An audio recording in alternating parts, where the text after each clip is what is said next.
Meditation and Spiritual Life, Swami Yatiswarananda. Separating the essentials of religion from the non essentials. The second qualification.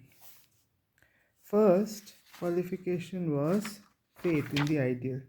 Second qualifications, second qualification, absolutely essential to the spiritual aspirant is the ability to separate the essential part of religion from the non essentials. People who mistake the non essentials of religion for the true spiritual life and get lost in its rigmarole never make any spiritual progress. This is the fate of the so called orthodox people who, in spite of all their strict observance of religious codes, remain where they are. They have just missed the mark. Religion is something different from and much more than book knowledge. Nowadays, books are available everywhere. Books on all religions bring the message of different religions in different forms, but through mere scholarship, through mere intellectual study, you can never know the truth. When we think too much and highly of intellectual life, we can never realize the essential truth of the religion, that he is one. Sages call him by different names. Rig Veda. Ekam sad vipra bahuda vadanti. Let the aspirant study as best he can, master the subjects, but after having become a great scholar, let him renounce desires and try to live upon the strength which comes from knowledge. Brihadaranyaka Upanishad and Shankara's commentary on it. Unless we become simple, there can never be any spiritual life. We must be free from all guile, from all falsehood, from all secrecy, all lack of uprightness, from all perversities of the mind. If we want to make any progress, a spiritual aspirant must be upright, perfectly sincere, frank, and be a man of meditation. He must be free from conceit, the vanity of scholarship, having known the essentials of spiritual life, having formed a clear conception of the divine, he should try to practice the disciplines. One should not read too many empty words, but only creates disturbance and trouble. Next is Vivek Chudamani. The mass of words in the scriptures is like a dense forest tending to confuse the mind. Hence, the wise man should struggle to know the true nature of the self. Scholarship, oratory, skill in expounding the scriptures, and erudition give pleasure to a scholar, but they do not give liberation. Now, this does not mean that you should not go in for studies. What is meant is that you should study with a view to realizing the truth. You know Sri Ramakrishna's story about the man who received a letter from home informing him that certain presents were to be sent to his relatives. After knowing the contents, the man threw away the letter and then went and brought the things. So, what it means, we have to reach, suppose, Kerala. We have to see the map and then keep the map aside and actually go.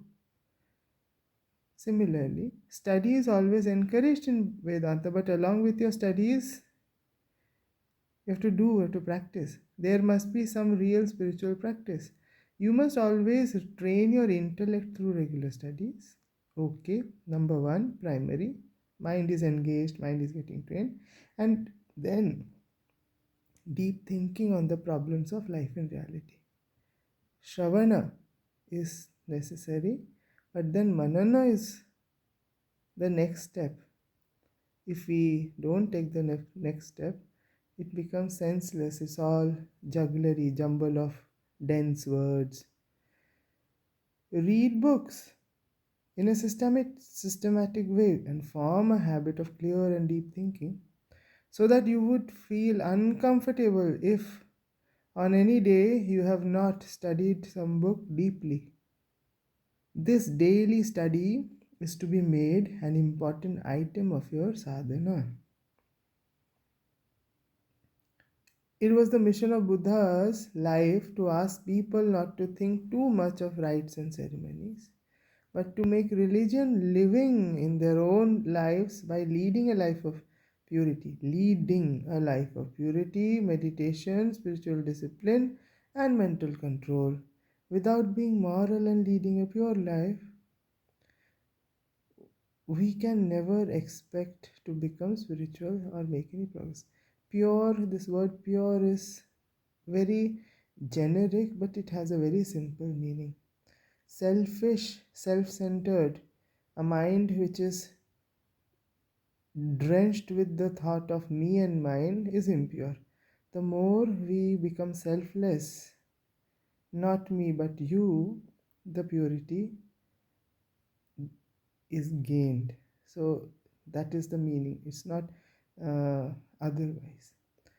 All this then remains nothing but a fond dream.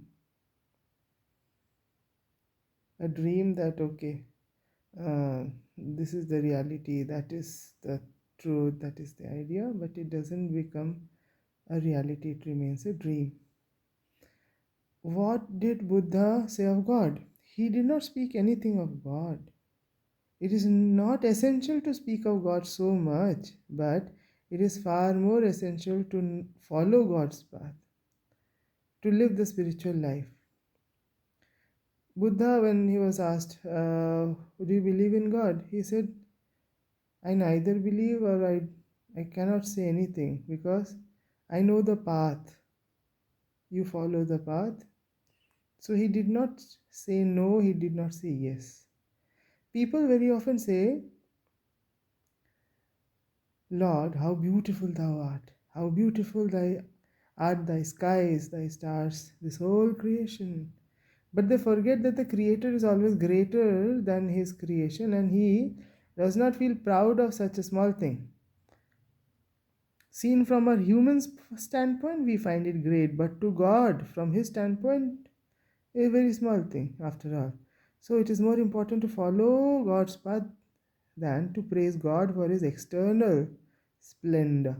This praise often becomes lip service. Once Buddha was asked, Sir, is there a God? Did I say that there is a God? Questioner concluded, So there is no God. Buddha countered, Did I say there is no God? Buddha wanted to stop all empty and hair splitting speculations and make people do something to free themselves rather from sorrow and pain. So he said, when a house is on fire, do you just go and trace the origin of the fire? Or do you try to extinguish it? So is the case with God and realization. But we, in our foolishness, very often try to trace the origin first, and before we succeed in the attempt, the whole house is burnt down and nothing but a heap of ashes remains. We must learn to separate the essentials of religion from the non essentials. So, what is essential? Is it hair splitting discovery of what is there and what is not there? No. Yes, that is important, but essential is the sadhana.